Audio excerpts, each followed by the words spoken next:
Hello everyone, welcome to Polimera's kitchen. ఈరోజు నేను మీకు చాలా సింపుల్ అండ్ టేస్టీ రవ్వ లడ్డు స్వీట్ చేసి చూపిస్తున్నానండి. ఇందుకు కావాల్సినవి ఫస్ట్ ఇది బొంబాయి రవ్వ, అలాగే పచ్చి కొబ్బరి, అలాగే నేను చక్కెర ఇలా పౌడర్ చేసి పెట్టుకున్నాను, కాజు, బాదం, కొద్దిగా పాలు.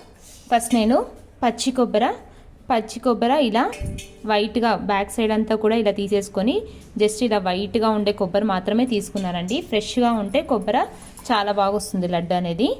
నేను ఈ గ్లాస్కి రవ్వ తీసుకున్నాను, సేమ్ గ్లాస్కి చక్కెర తీసుకొని ఇలా మిక్సీకి ఇలా మెత్తగా పౌడర్ చేసుకున్నాను. ఈ గ్లాస్కి 2 గ్లాసెస్ నేను ఇలా పచ్చి కొబ్బరి తురుము అనేది తీసుకున్నాను.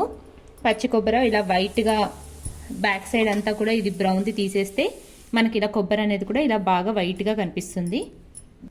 నెక్స్ట్ నేను ప్యాన్లో కొద్దిగా నెయ్యి వేసుకున్నాను.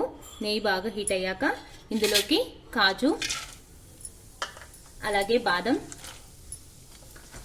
ఇవన్నీ కూడా జస్ట్ డ్రై రోస్ట్ చేసేసుకోవాలి మనం నెయ్యిలో. చూడండి, ఇలా కాజు బాదం అనేది మనకి ఇలా గోల్డెన్ కలర్ లేక వచ్చేంత వరకు ఫ్రై చేసుకోవాలి.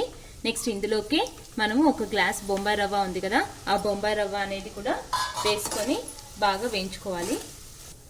చూడండి, ఇలా రవ్వ వేసుకున్నాక మనం ఒక 2 మినిట్స్ బాగా కలుపుకోవాలి.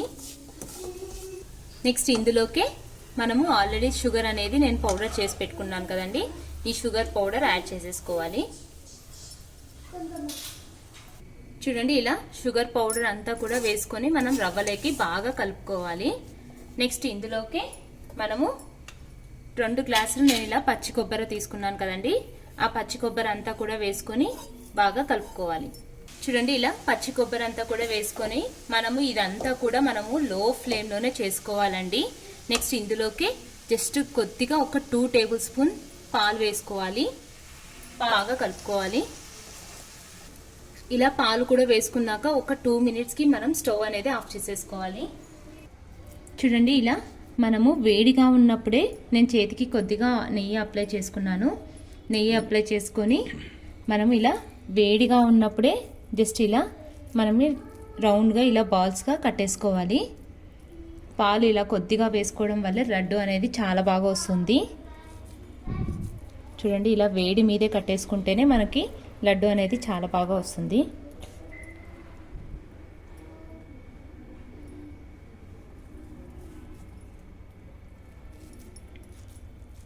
ఇలా రిమైనింగ్ ఇదంతా కూడా మనం లడ్డు అనేది కట్టేసుకోవాలి. అంతే అండి, చాలా సింపుల్ అండ్ టేస్టీగా మనకి రవ్వ లడ్డు అనేది రెడీ అవుతుంది. మీరు కూడా ట్రై చేయండి. నా ఛానల్ మీకు నచ్చినట్టయితే లైక్ చేయండి, షేర్ చేయండి, సబ్స్క్రైబ్ చేయండి. Thank you.